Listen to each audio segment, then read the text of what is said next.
goes a little something like.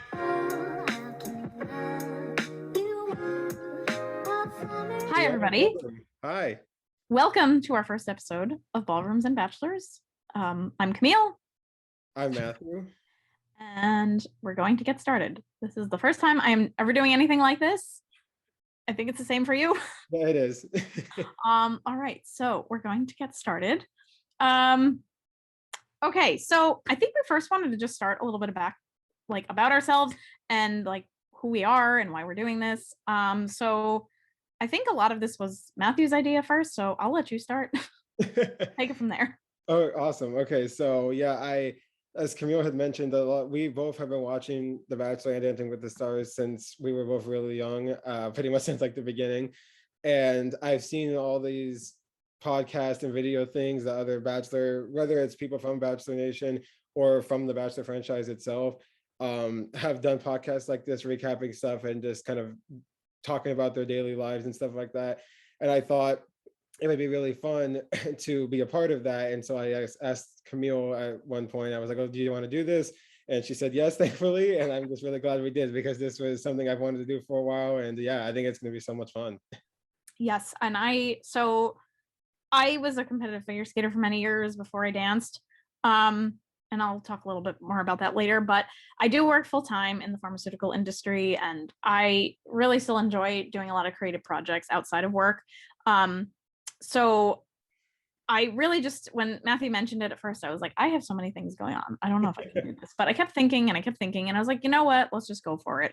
And we talked a lot about what we wanted the podcast to be about, more than just about the Bachelor and Dancing with the Stars. But since we are both ballroom dancing students, I thought it would be a good idea for us to share a little bit about our journey and what we do and where we're at with dance. So I think that actually kind of is Matthew, I don't know if you want to give a little more background on what else you're working on too. Before we get into the dance stuff. Yeah. Besides dance, I'm a full-time student right now. I'm a film major. I just finished my first year. And yeah, that's pretty much it. And the cool thing about me being a film major is that I like creative content and creating different things as well in production.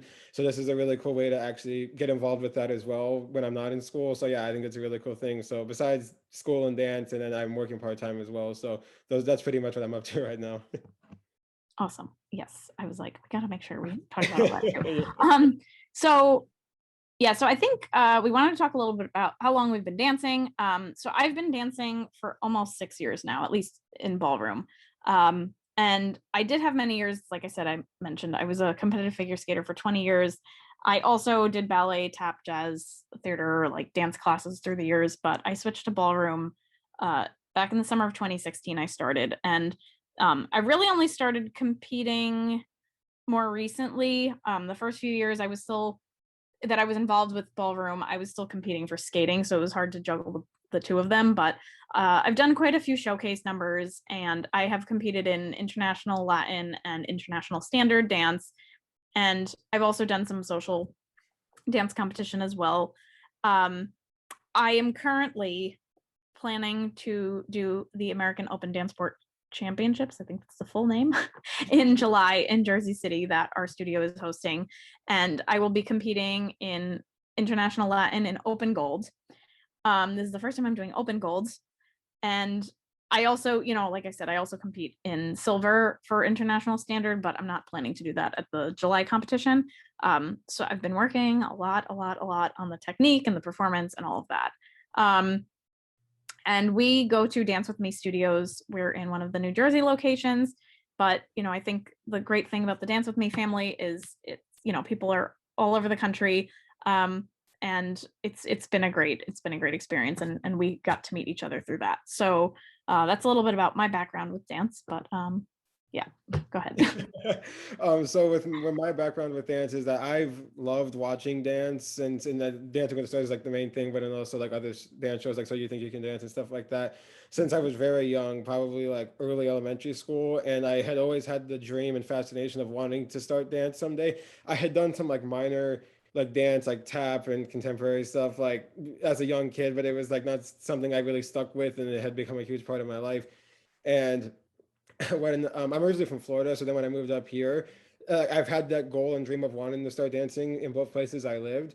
And eventually when I moved up here, I want to say like summer of last year, I had just the idea. I was like, you know what, this is something I've wanted to do for a while. Let's go into it. And so in the fall, it's specifically late September, I was going through the dance studios in the area, and I remember I had heard people talk about Dance With Me, and I had known it was owned by Max and Val, which obviously a huge plus for me, being huge fans of everything that they do. Um, so I called, and I had my first intro lesson like the end of that week, and I'm sure most people from Dance With Me that are like really like loyal students like us that are there all the time, like you don't realize how much of an impact it's going to have on you. But not even a minute or two into my introductory lesson, I knew that this was going to be something special and something I was going to be really happy to do for a long time. I knew I wanted to do for a long time. So it's pretty cool because in the like, it's crazy to think 9 months, but 9 months that I've been, just over 9 months that I've been dancing now, I've already done two competitions, which is pretty cool.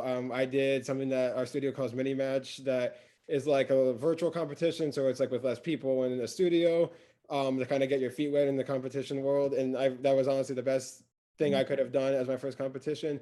And I had the opportunity 3 weeks later to compete at our regionals event in Jersey City. And it's like pretty cool because I didn't expect I was going to get to do that. But my instructor had came up to me and said, "Oh, we have there's a few spots left in Latin. Do you want to do it?" And I'm like, "Oh, that'd be awesome." So I got to do that, and I've just been really, like you were saying, in my private lessons and in group, I've started to really work on my technique and my performance and just confidence with being a performative dancer, because that is another step in being a dancer. Like you don't like realize it, I guess, when you're starting, but it definitely is different between learning your technique and routines and performance. Like both of them go together, but you usually learn them separately.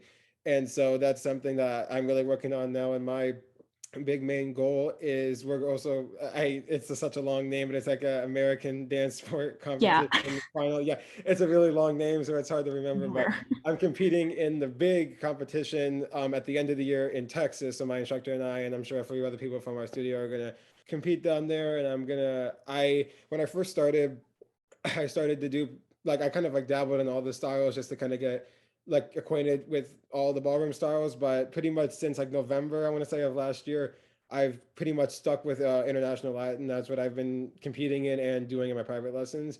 So that's what I'm going to be competing in December in Texas, as well as doing a showcase dance down there as well, that I already have like an idea for and have like planned. And so I'm really excited that I get to showcase that and show that, kind of tell a story with dance and not just compete. I'm glad I'll get to do both. So that's kind of my dance journey so far, and I'm just really excited to see where it's headed in the future.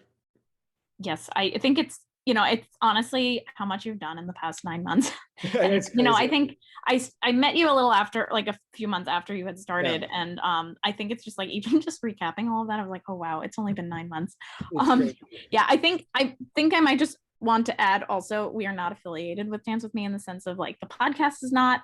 We just, we really love the studio so much. And I think, we just want to make sure that we thank them for everything that they've done for us, and how much we really do love the studio. And it's a great, I've also gotten to see the studio grow a lot since I've been with them for about 6 years. And it's just great to see the whole like Dance With Me family expand.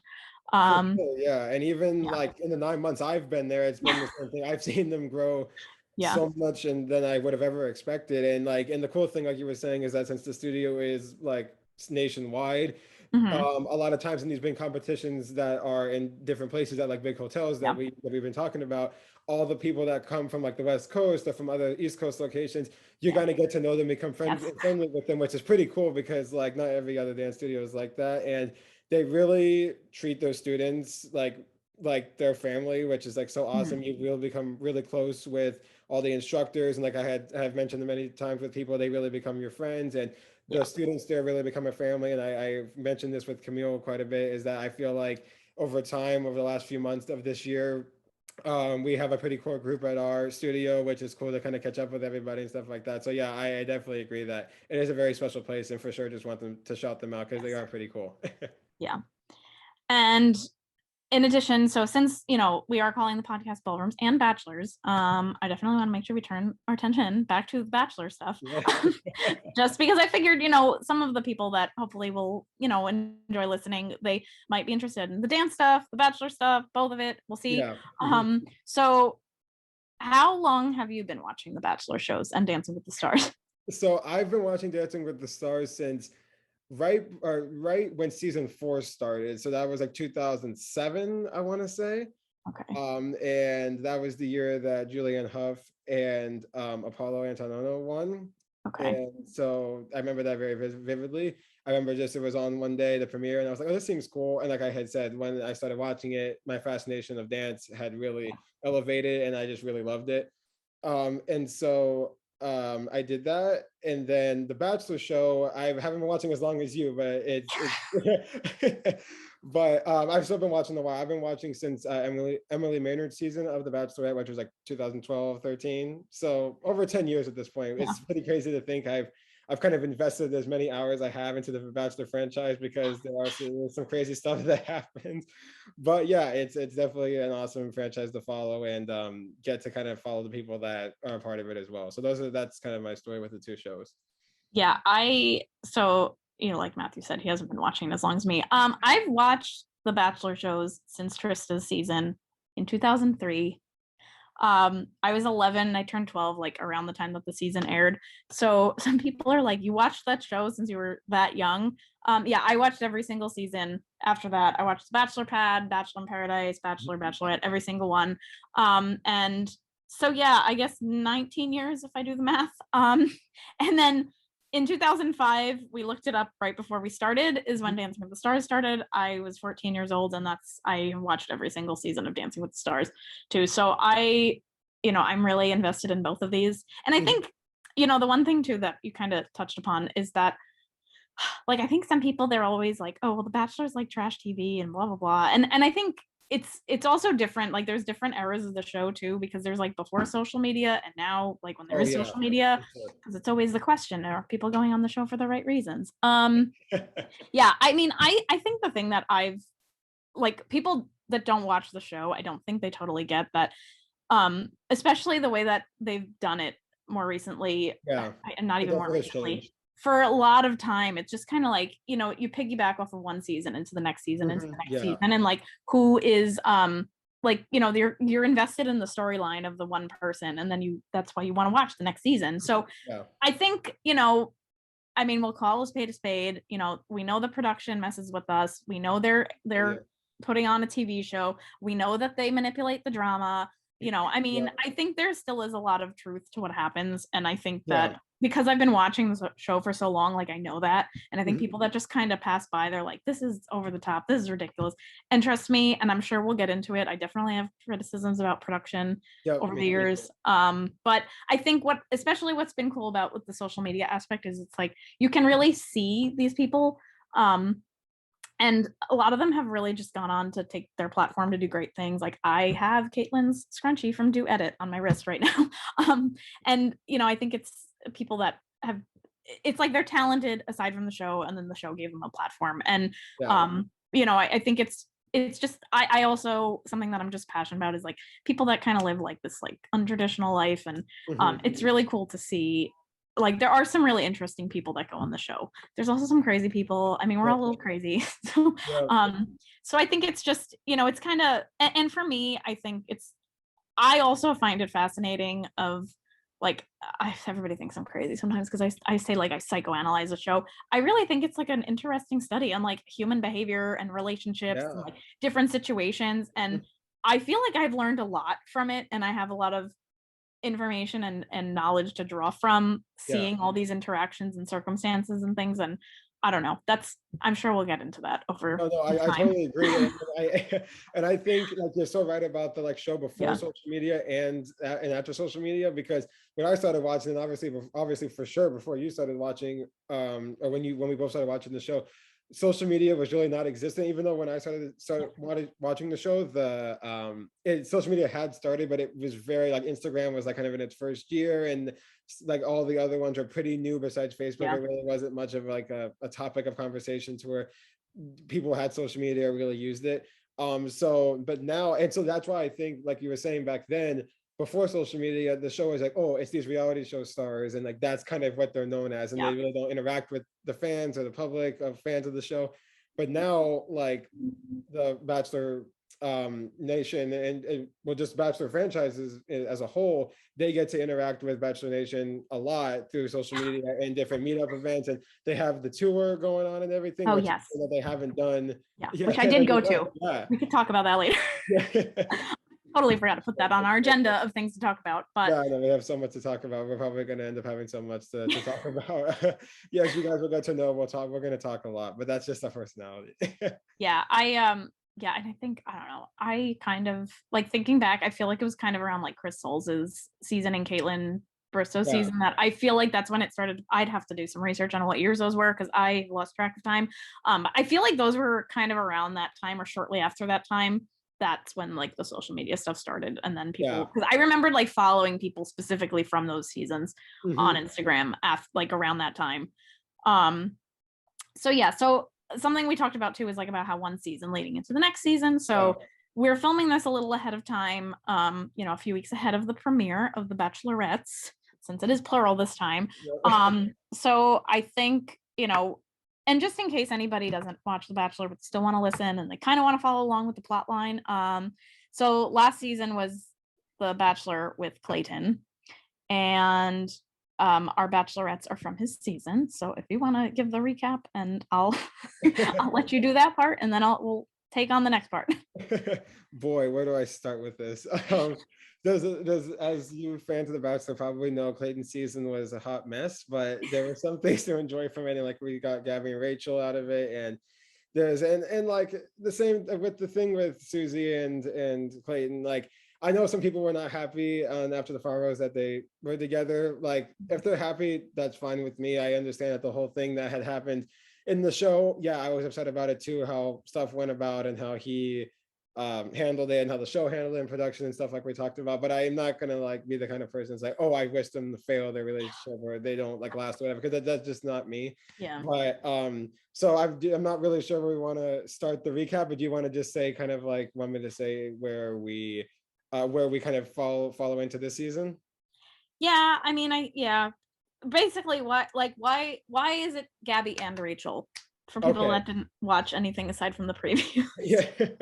So it's probably pretty self-explanatory for people that watch the show why it's been Gabby and Rachel, or why Gabby and Rachel are the leads now. But so we kind of had, I guess you could start at hometowns of last season, where right before Fantasy Suite, he had really seemed like with all, and even Serene, he had really seemed like he had really good connections with all four of the girls, and he had really kind of made it to believe that he was really close with all of them and didn't really know who he was going to choose, which is pretty cool because I guess like in other seasons there's been like a clear-cut favorite that's like, oh, we already know who it's going to be. So like this, you kind of didn't know, which was pretty cool. I could have like sworn it could have been any one of the four from what just watching it. But after hometowns, they all seemed to go well, and they were all heartfelt and seemed like the families like Clayton and their daughters together. So we could go to Fantasy Suites and in Iceland, which there all the madness started. And so as stuff on this show kind of a lot of times repeats itself, Clayton had told all three of the women that he was in love with them, which, as we know, is a big like no on the show if you're planning on getting engaged to somebody.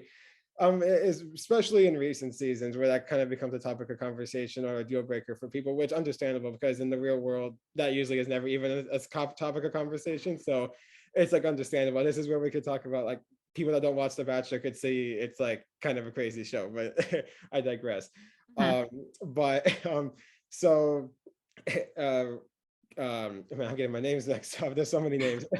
But of course, and again, this is I think where was it production manipulation, was it not? You could say it was or not, but I truly probably believe it's pretty obvious it probably was that they let Susie go last in the Fantasy Suite final date, because there was no reason to. She could have easily gone first and they would have probably not had the conversation that they would have gotten on TV. But the Bachelor producers and executives at ABC know they know their TV business pretty well, so they know what's going to work and what's going to make good TV. So they were talking, and Clayton had two good one-on-one dates before the fantasy suites with Gabby and Rachel, and then we fast forward to Susie's one-on-one date, and she had said, have you been intimate with anybody else that's here? Because that would be really hard for me to accept a proposal or an engagement and go forward in this process with if somebody that has. And that's not the first time that's happened on the show. And so he had said that he was, and it started a whole craziness fest of them going back and forth, and he got pretty angry, I guess you could say, and said a lot of not great things to her. And so she left, and then he went and told Gabby and Rachel what had happened. And this is where Jesse Palmer claimed the rose ceremony from hell, I guess, as you could say. Forgot about that. You didn't call him that. Yeah. And so he, again, they could have easily made the rose ceremony like 20 minutes. They dragged it on for a good hour and 30 minutes, like an hour and a half of the 2-hour episode. So they like just said did all the uncut stuff and stuff that could have been edited, but just left it in, which I guess, again, it made good TV, but it could have easily not been shown and just shown what had happened. And so Clayton, they were obviously upset about it. And it was, and again, I've talked about this so many times, but the point where Rachel was crying in the stairwell, and they like showed Clayton like reacting to it, and you could like hear it in like an echo, and I'm like, that is for sure, like they knew what they were doing. That stairwell that they filmed it was like an echo chamber, like oh gosh. And they probably knew that they were going to get emotional, and they're like, okay, we're going to get a shot of Clayton here and like reacting to it, and this is going to be great and whatever. So they were obviously upset, and understandably, and so Clayton went to, I guess, kind of console them with the producers, I guess, did that first, and then he came back over, gave them both the roses. They accepted it after, I don't know how long, but for whenever the end of the rose ceremony was. And then after all this, they still met his family, which is like, again, and that's another thing, they did this all after this debacle happened, where they probably could have easily done it before, but like, oh, let's put these women through meeting his family after this whole emotional thing. So they did that, and then everything again seemed to be Rachel. They're like, oh, it's fine now. We're back on track with our relationship with him, I guess. I guess that's kind of the thing of the Bachelor, Bachelor franchise. They can make people pretty naive, I guess you could say. So this is a pretty long recap, but a lot happened. We're being thorough because a lot happened. Like, let's just remind everybody why. Yeah, I know it was a lot. And so Clayton came, and then he went over to see Susie, because again, like all this stuff with that has happened on the show in the past, where there's been some times where, like I had said, there's a clear-cut favorite and then there's not, and really there wasn't this season, but of course then he came out and said, oh, I love Susie the most, and obviously everybody didn't like that statement. Okay, it was like, oh, for sure. And so he had Susie go and meet his family, which was pretty interesting. And then it had seemed like that went well. He went to go tell the other girls that, and they were just fed up at that point, and they left and were angry and upset and just left. And so Susie, just to kind of wrap this up, they were going to do this proposal that they usually do at the end of the show. And Susie was there, and she didn't accept the proposal. And I found it really funny that like Clayton was like, this is what I'm hoping we're going to get to. And he brought out the ring, but didn't like actually say anything, like acting like he was going to propose. He just kind of like demonstrated, it's like, this is why I hope we go. Oh God. Oh, I just forgot about that. Yeah. So funny. And then, so I think I'll react / Yeah. I think basically my whole take on it was I think Clayton just did not handle it well. I think everybody knows. I think he knows. He like in, you know, obviously in the after the final rose, like he kind of like understood. I think the biggest thing is it was like Rachel and Gabby like went through the whole like he broke up with them at the same time, not once but twice. Yeah. So I think it was kind of like they were like unified in that, and that is such a big reason that America was like begging them to be like they have to both be the Bachelorette because we want them both to find love. I think, you know, I'm happy for Clayton and Susie because, you know, on the after the final rose we found out that even though like in Iceland they she said no, which I completely think was the right decision at that point in time because I can understand her frustration with it, and I'll get back to that in a second, but I think the biggest thing is it's like she at least needed that space, and I think like once the show started airing, they had some time, they were like back in their normal environment and they saw it and they talked and then they worked through everything. I think it was like, you know, I'm happy for them now. I think I would have been more concerned about them if they just like walked away together from Iceland together. Yeah. But I think because they took time and like came back together in like a more normal situation, I think it's bodes well, you know. I mean, I'm not super, you know, like I don't follow everybody from the franchise in the sense of like checking everything. You know, like I'll keep tabs on it. You hear things through the podcast that I listen to too. So but I mean, I wish them well. And I think, you know, Gabby and Rachel, it makes sense. And I think just the thing with the show is because like a lot of the things that happened were things that had happened previously. I don't know how much Clayton's watched the season. He really wasn't even on Michelle's season prior to that long. So I think they just thought he was a great guy. I think he is a great guy. I think he just didn't understand the process. And unfortunately, he did let his emotions get the best of him during the situation on the date with Susie. And, you know, I think a lot of the times, like, you know, men or women, and I think it all depends on how they handle it and exactly what they say, but they do get some flack for talking about the whole like intimacy aspect. And I think you know, I think it is like an awkward situation that comes up, and I think it's valid to bring it up, but I think when you go on the show, I feel like there's a part of you that has to understand, like, I could potentially be at this point and this could happen. And you have to understand that, and you have to bring it up at an appropriate time. I think what sometimes happens, and what might have happened with Susie, is like, you're going through the show and then you get to this point where you're like, oh my gosh, I'm at that point. And it kind of like hits you, you know, and I can understand her reserve of that, like, oh my gosh, like to think that you might have been intimate with one of the other women and we could be engaged in 3 days. Like, that's a big thing. I think sometimes the way that they air it and like edit it, it just makes it like drama and everybody keeps out. But I mean, I think it is a real emotion that they go through. So I don't know. That is definitely a topic that we always.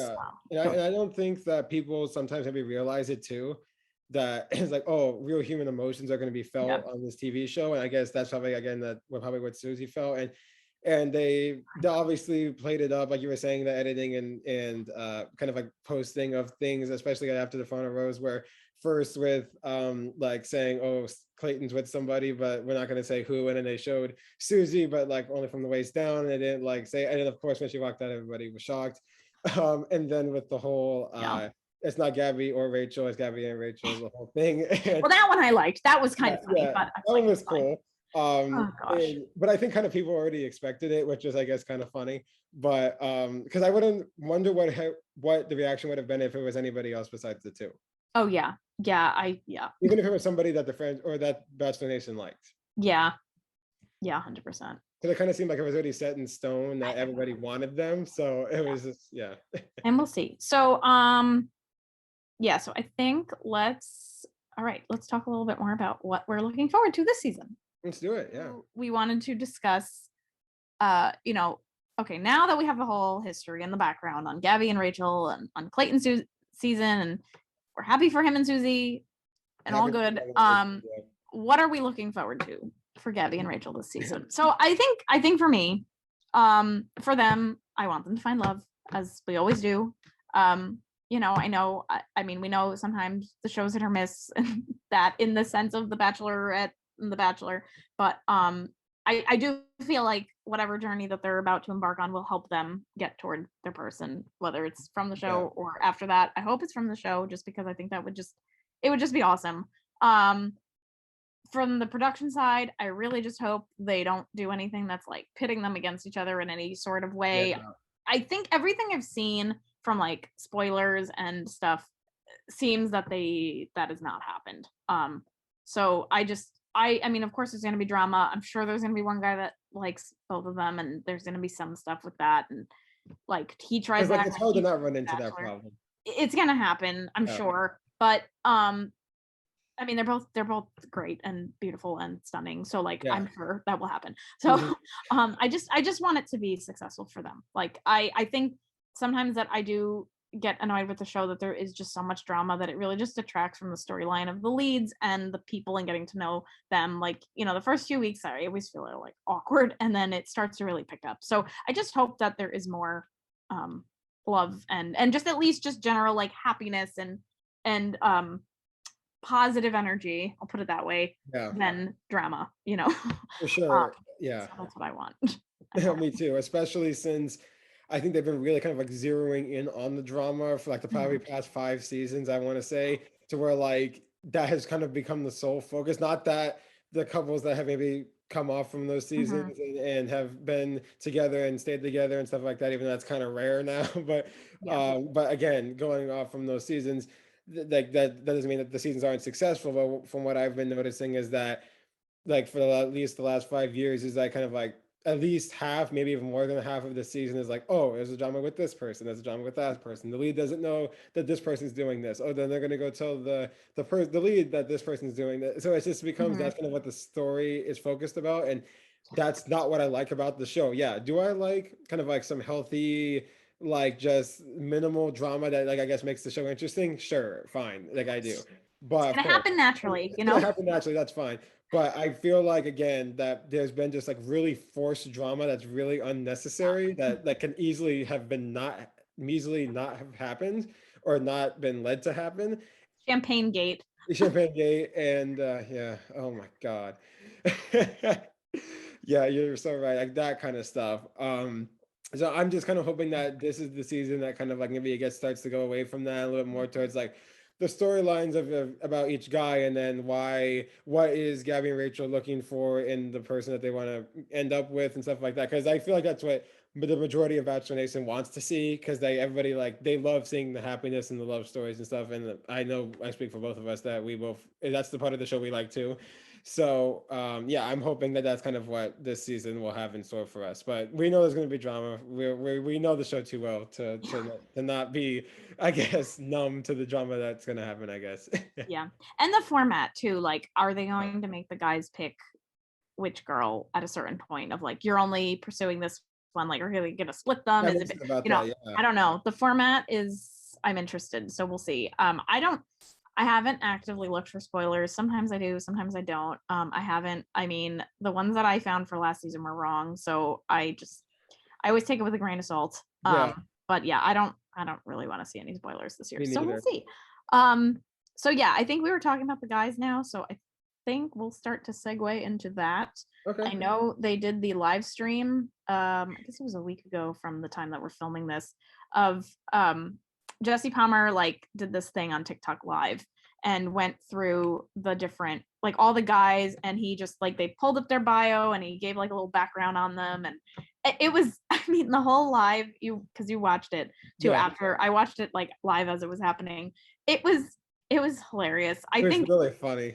I think it was good. Like, I honestly, I liked it. I thought it was interesting just to do something different. I think they're just trying to get more into the TikTok stuff.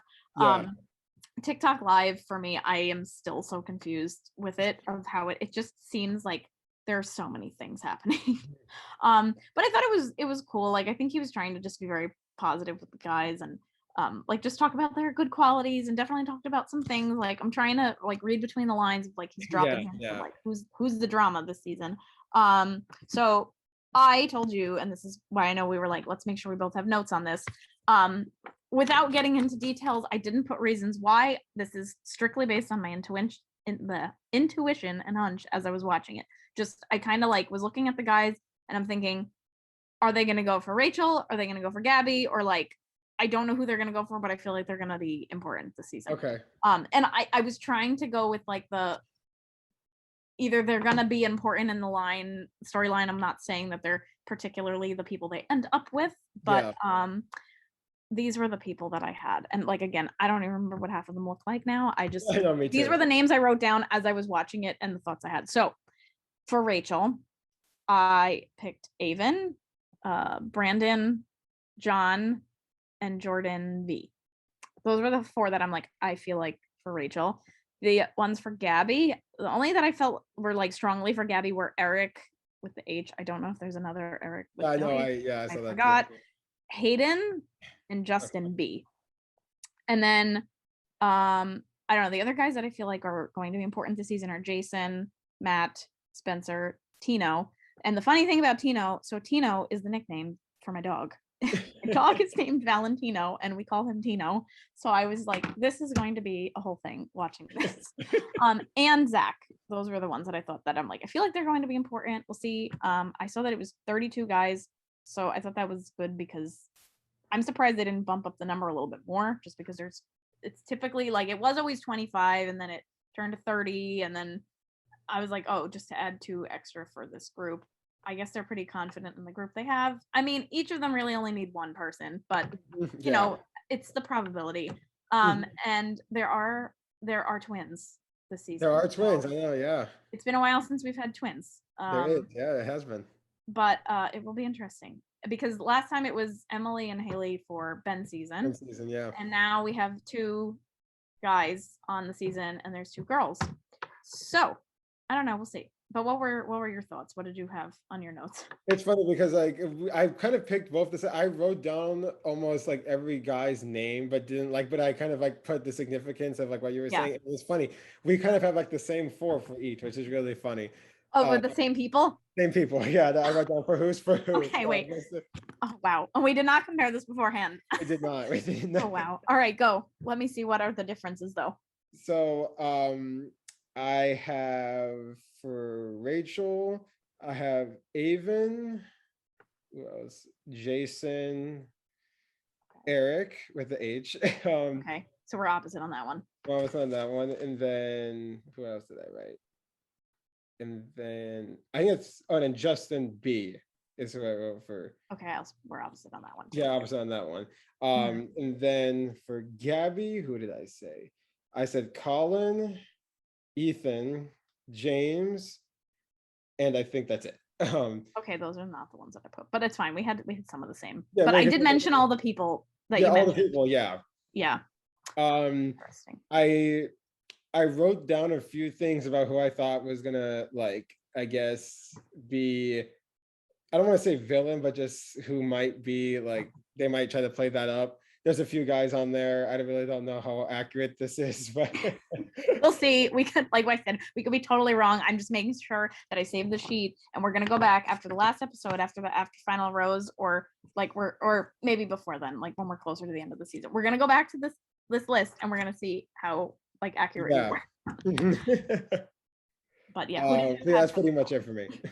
Who did you list, or you don't want to say? Oh no, sorry. So the guy I have for the villain, the only reason I said, because like I said villain question mark, and the only reason I said that is Alec, the first guy that they had mentioned on the live stream, and the only reason I said that too was because Jesse Palmer was, when he had said he's very like, he thinks he's like all that with the girls, and he like is kind of like a guy that tries to steer everybody in his direction and stuff. And when that's kind of the description that somebody gives, I'm like, oh, villain. Like that's kind of like, that's kind of the trademark description of a villain on The Bachelor. So that's kind of that was the guy who I had as the villain. So I didn't write it down, but I do remember that, thinking that like immediately. I was like, wow, right out the gate, we're going. Right out the gate, we're going to somebody, yeah. Oh man. Because I could easily see something where like, because you know how like most of the villains as of recent have like been kind of like, oh, I'm all that, and look, and like he only wants me, or she only wants me.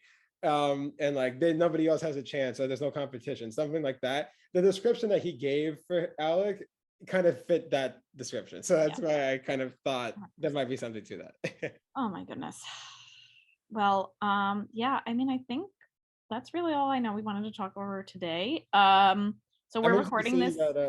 Oh, go ahead. Well, yeah, I was just saying I'm really interested to see kind of like, because especially with Britt and Caitlin, the last like two or double Bachelorette, because since I was only one episode that they were both on, I'm interested to see kind of like how, again, how, like you were saying, the whole season aspect of that format goes. And is it going to be like at some point they kind of say, oh, who are you interested in? And that's who they go after, or that's who, like, kind of they set them up on one-on-one dates, or do they have separate one-on-one dates, or are they together at some point? Is like, obviously fantasy suites is, I would assume, is going to have to be separate. But you never know. They'll happen the same days, probably. The same days, yeah. But how far away are the rooms going to be? I don't know. Will they be able to hear each other? Whatever. We'll see. But yeah, we'll see. I'm interested to see how they kind of like go about it, since it's kind of history making, I guess you could say. Yeah, I don't know. We'll see. I know that, so the time we're recording this, it is June 15th today? Yep. So yeah, we're not posting this for a few weeks. I am going on vacation in Florida in a little bit. So we just wanted to at least film this ahead of time. So I'm sure there's going to be more spoilers coming out, and like promos and things. Yeah. And like with Clayton's season, they had like the stuff from that Rose Ceremony from Hell was like coming out as like, this is the preview for the season. So I think right now, like week 4. Oh yeah, that's crazy. I think right now we've only had the clips of them in the car, which I love the whole like Mean Girls reference. I think it's great. Cool. I like that. And I think it's like, it can be cheesy, but I think it's like, it's done in a funny way. Like, I think that's the point, is like, we know this is cheesy, but we like it. So I don't know, it'll be interesting to see. So even probably before this airs, there's probably going to be maybe some more clips like of the actual things that happen in the house and on the dates and stuff might start to make some appearances. But we are planning to record every week. I think we're still deciding. We'll probably post this on, I think, Wednesdays or Thursdays, depending on how we're doing it. But I think, before I close this out, is there anything else you want to say, add? I think we covered everything. I'm just really excited to be starting this with you. I think it's awesome that we have gotten this platform started, and I'm just really think it's going to be a lot of fun, and it's going to be cool, and maybe even connect with other Bachelor people and Dancing with the Stars fans and stuff. And as the audience probably doesn't know, obviously, since some people that we've talked about, or we've only talked about it, is that once we kind of get the podcast going and stuff, we're going to plan to have like guests on and some friends, and to talk about the Bachelor and dance life and just kind of life in general. So that will be fun to have some kind of like actual themed episodes towards having guests on and things like that. So I think that will be an awesome addition to the show, and an awesome aspect as well. Just give us a few weeks on that. It's a few weeks. Yeah, we're still getting our bearings, as you probably can tell. We're kind of still getting used to this. Yeah, I'm very excited to start this, and I know it's I think I think for me it's just like, I love doing different creative projects, and it's like, do I have the time for this? Not totally, but I'm doing it anyway. And I think people always say, it's like, if you want something done, ask a busy person. So I'm really excited, and high five, we did our first episode. We did it. Yeah, my hand is episode 1 is done. So I think just a reminder to subscribe to us here on YouTube, and follow us on Instagram at Ballrooms and Bachelors. Also our private Instagrams, or our personal Instagrams rather, are tagged up on the bio of Ballrooms and Bachelors. I am at Dance Skate Create. For the skate, it's SK8.